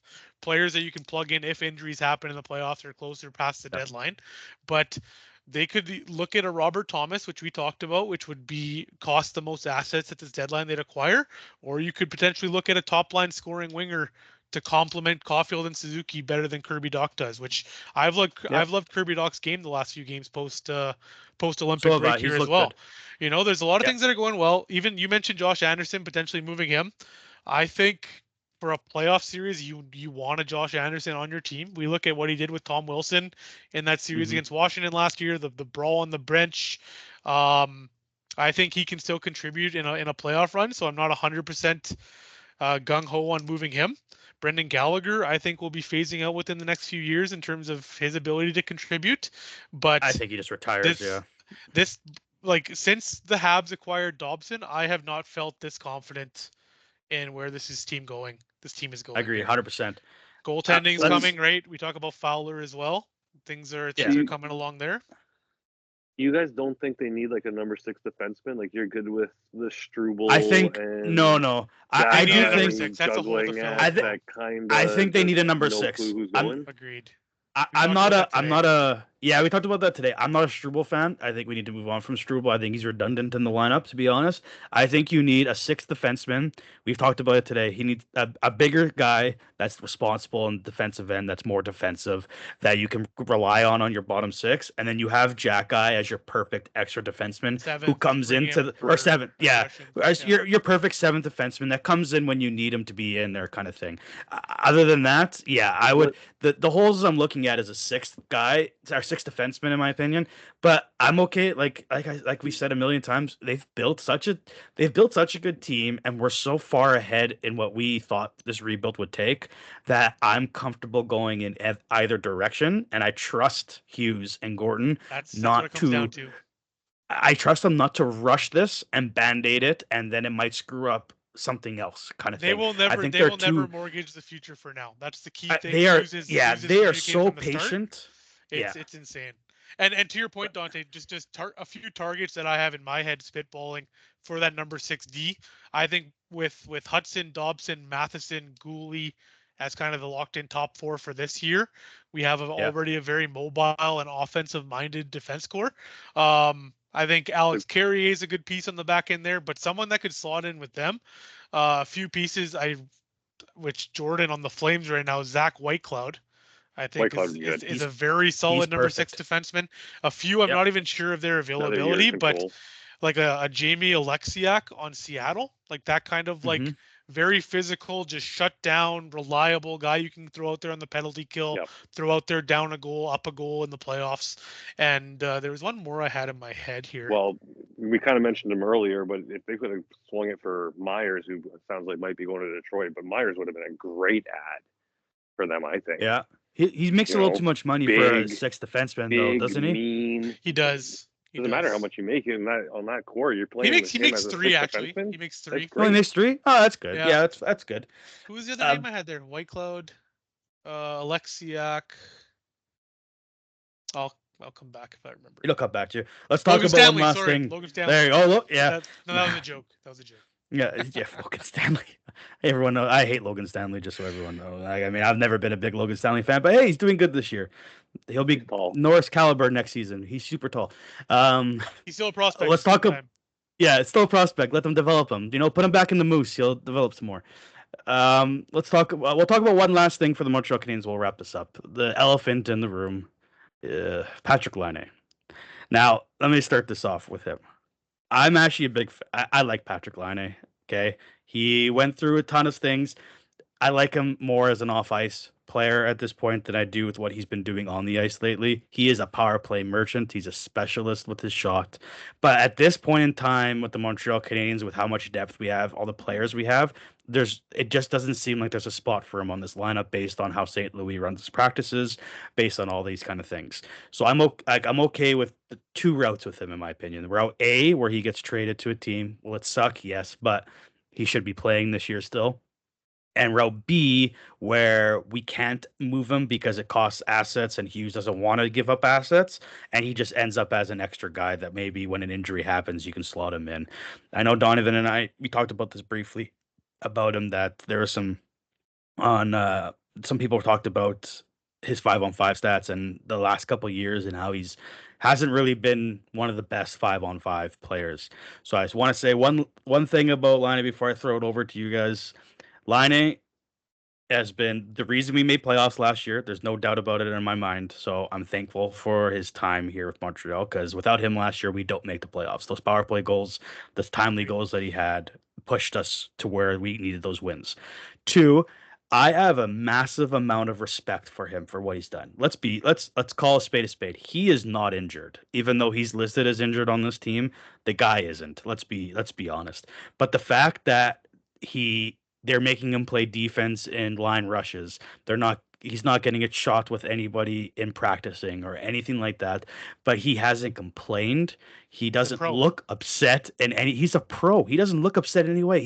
He's smiling every single day. I seen him just recently. They had the All-Star game in Montreal, the biggest smile on his face. They had a casino night the other night. He's not only there participating, but he's enjoying everything. It's nice to see a guy that struggled for a long time with other issues in his life, who didn't enjoy day-to-day life, who's enjoying it again, even though he's kind of getting the short end of the stick right now, being on the outside looking in. He's a professional. He's handling it professionally, which is why the last thing I'll say about him is he will always have my respect for how he's handled the situation, and good on him for what he provided us. It's nice to see that he's having fun again. If we end up moving him, I've always been a little Laine fan. I felt bad for him. It'll be sucked that he's moved, but I think he deserves to play hockey this year, especially if he's healthy. So if we move him, I hope he does well. And he'll always have a place in Dante's family's heart. Shout out Nico. Yeah, he's my cousin's favorite player. He's followed him his whole career, and he was so happy when we've talked about Laine. He came on a trip to Montreal. Yeah, we've talked about Laine being a Hab before, way in the past, and I've never seen someone more happy than my cousin that day when Laine was officially traded to the Montreal Canadiens. For backstory, I'm sure I'll have him on the podcast one day, but he was a massive Jet fan, and the day the Jets traded Patrick Laine, they created an enemy in my cousin for life that he'll never support that organization again in any way. So long anyway, yeah. Making a new Habs fan. Good for him for how he handled the situation. I think it's the most professional thing I've seen.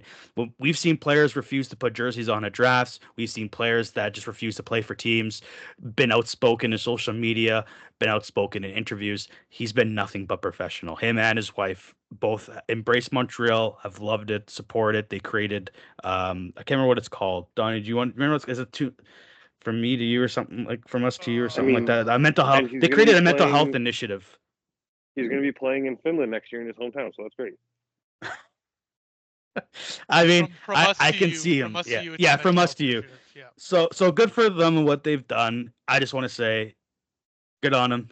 I liked what he's done, but I just don't think that there might be a spot for him in the future with where this team is going, at least. Which sucks. Exactly. We all thought he might have been the solution in the top six, but he just couldn't get his game going. He's got injuries, and now that he seems to be healthy, I don't think there'll be a shot to see him healthy again in the roster, at least. No, I'll say this about Patrik Laine, Dante. I'll keep it short on this one, but I'll never forget the day we made that trade. I was in the airport on my way to my honeymoon after the wedding when it happened.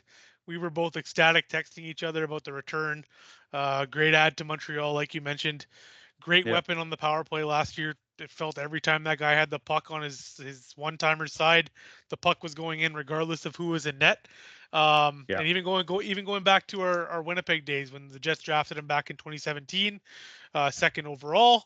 Very great talent behind Austin Matthews. We can talk about how the Jets handled him and refused to play him with their best centers, which kind of soured that relationship as well. But like you said, every media availability, every interaction with the public, with fans, he is the utmost professional to deal with.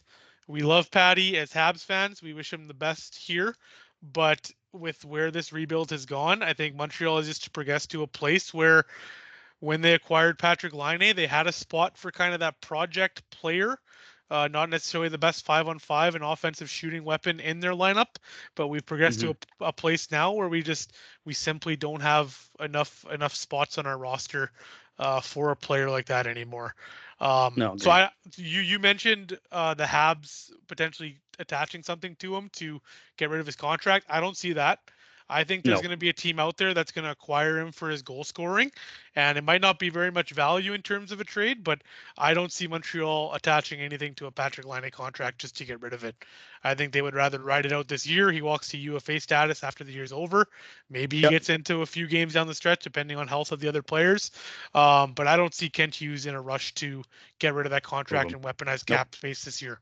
They're not in that position yet. They will be in a few years to do it.